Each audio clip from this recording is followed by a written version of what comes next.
आज हम बात कर रहे हैं डॉक्टर भीमराव रामजी अंबेडकर की, जिन्हें लोग प्यार से बाबा साहेब भी बुलाते थे। इनका कथन था, जब तक हम अपना 3 तरह से शुद्धिकरण नहीं करते तब तक हमारी स्थायी प्रगति नहीं हो सकती। हमें अपना आचरण सुधारना होगा, अपने बोलचाल का तरीका बदलना होगा और विचारों में दृढ़ता लानी होगी। डॉक्टर भीमराव अंबेडकर एक बहुत बड़े समाज सेवी, राजनीतिज्ञ, कानूनविद एवं अर्थशास्त्री थे। ये स्वतंत्र भारत के प्रथम कानून मंत्री भी बने। इन्हें भारत के सर्वोच्च नागरिक सम्मान भारत रत्न से भी सुशोभित किया गया। आइए हम इनके जीवन, शिक्षा एवं कार्य को विस्तृत रूप से जानते हैं। सबसे पहले हम बात करते हैं इनके प्रारंभिक जीवन की।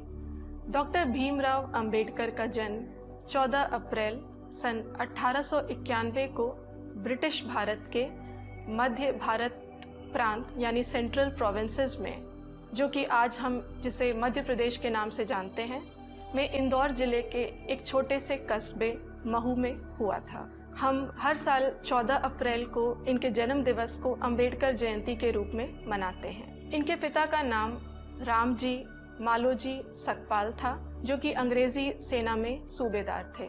इनकी माता का नाम भीमाबाई सकपाल था। इनका परिवार मराठी मूल का था, जो कि हिंदू धर्म के महार जाति से संबंध रखता था। उस समय ये अछूत या दलित कहलाते थे। भीमराव अंबेडकर अपने 14 भाई बहनों में सबसे छोटे थे।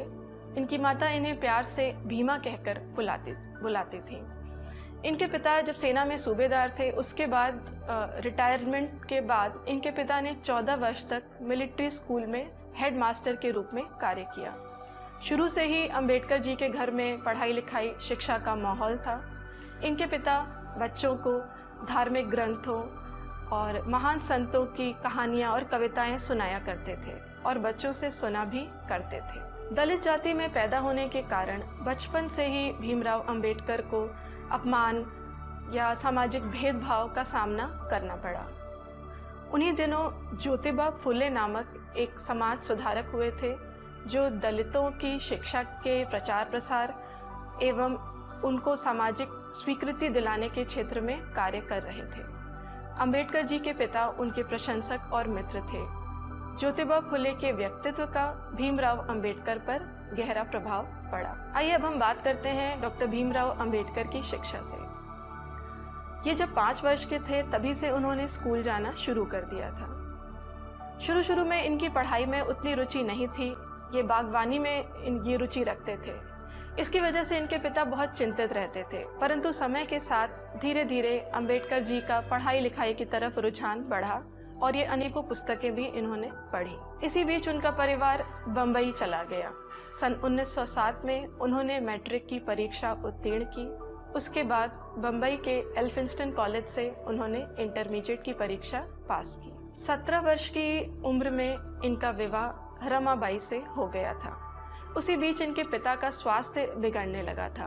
भीमराव अंबेडकर आगे की पढ़ाई करना चाहते थे, परंतु घर का खर्च उठाना मुश्किल हो रहा था। भीमराव की प्रतिभा को पहचान कर बड़ौदा नरेश सयाजी राव गायकवाड़ ने उनकी पढ़ाई के लिए उन्हें छात्रवृत्ति प्रदान की। सन 1912 में बम्बई विश्वविद्यालय से उन्होंने बीए में कला में स्नातक की डिग्री प्राप्त की।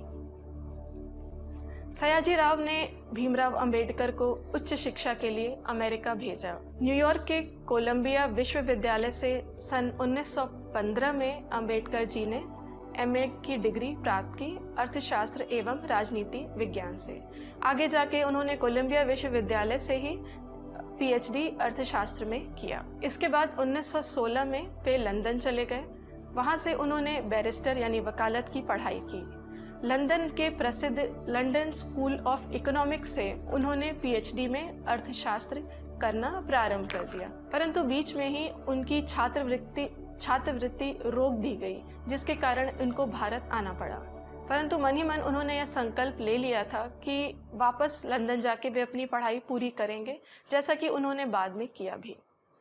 अपना खर्च बचाकर इन्होंने लगभग 2000 पुस्तकें खरीदी। अपने जीवन काल में उन्होंने शिक्षक, अर्थशास्त्र के एक प्रोफेसर के रूप में, राजनीतिज्ञ, अर्थशास्त्री एवं कानूनविद के रूप में कार्य किया। भीमराव अंबेडकर के योगदान।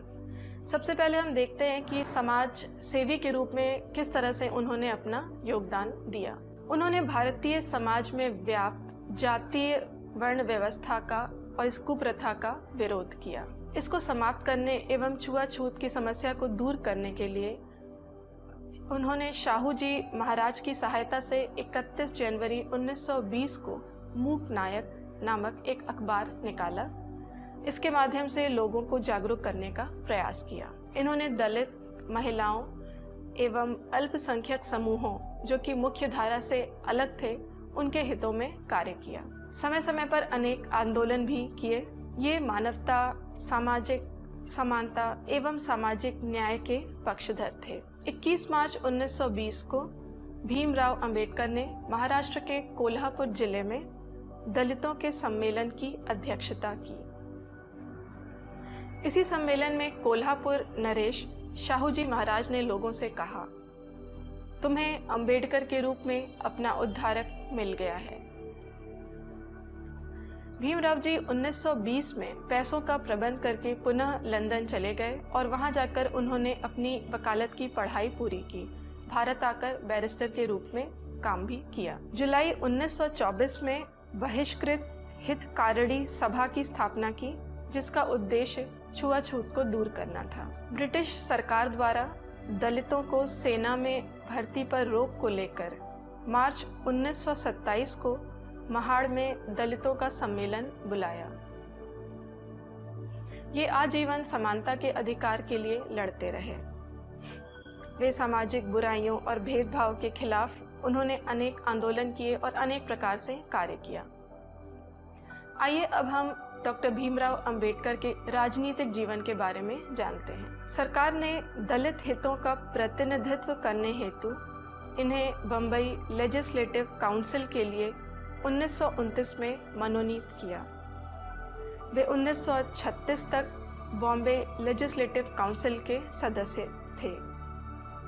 डॉक्टर अंबेडकर ने शिक्षा, मद्य निषेध, कर व्यवस्था, महिला एवं बाल कल्याण जैसे विषयों पर कड़ा रुख अपनाया। डॉक्टर अंबेडकर ने दलितों के प्रतिनिधि के रूप में प्रथम, द्वितीय तथा तृतीय गोलमेज सम्मेलन में भाग लिया। उन्होंने महात्मा गांधी के साथ दलितों के उत्थान के लिए 24 सितंबर 1932 को एक समझौते पर हस्ताक्षर किया, जो कि पूना समझौता या पूना पैक्ट के नाम से जाना जाता है। इनके राजनीतिक जीवन के दौरान 1935 में इनकी पत्नी रमाबाई का निधन हो गया। 1936 में डॉक्टर अंबेडकर ने इंडिपेंडेंट लेबर पार्टी के नाम से एक राजनीतिक दल का गठन किया। इनको जुलाई 1941 में रक्षा सलाहकार समिति का सदस्य नियुक्त किया गया।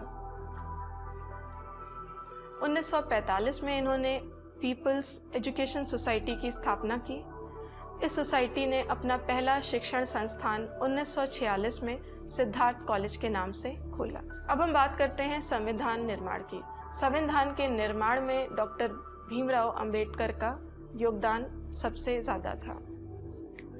29 अगस्त 1947 को अंबेडकर को स्वतंत्र भारत के नए संविधान बनाने के लिए संविधान की मसौदा समिति का अध्यक्ष नियुक्त किया गया।